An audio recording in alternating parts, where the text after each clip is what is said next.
Bonjour les enfants, aujourd'hui nous allons parler de symétrie, axe de symétrie et figure symétrique, d'accord?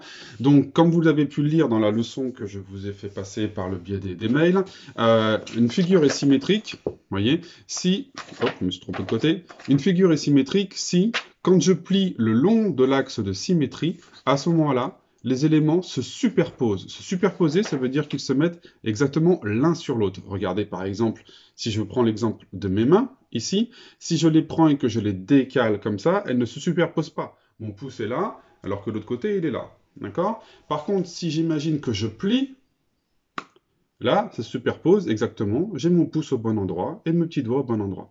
Et la différence entre se mettre comme ça et la symétrie, c'est selon un axe. Là, ici, l'axe, il est au milieu.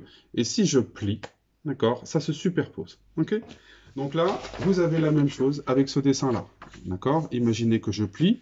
Vous voyez qu'en pliant ici, je vais avoir mes deux pointes ici qui vont venir se superposer.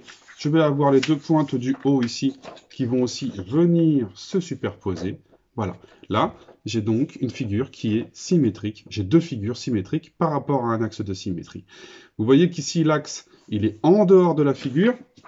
On peut aussi exister l'axe de symétrie qui est à l'intérieur de la figure. Vous voyez qu'ici, l'axe de symétrie, il passe à l'intérieur de la figure.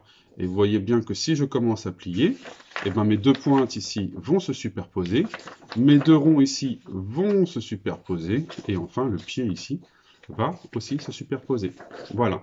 Donc l'axe de symétrie, il faut imaginer dans sa tête qu'on est en train de plier selon l'axe de symétrie et voir si les choses se superposent, c'est-à-dire si elles se recouvrent les unes exactement sur les autres. Voilà.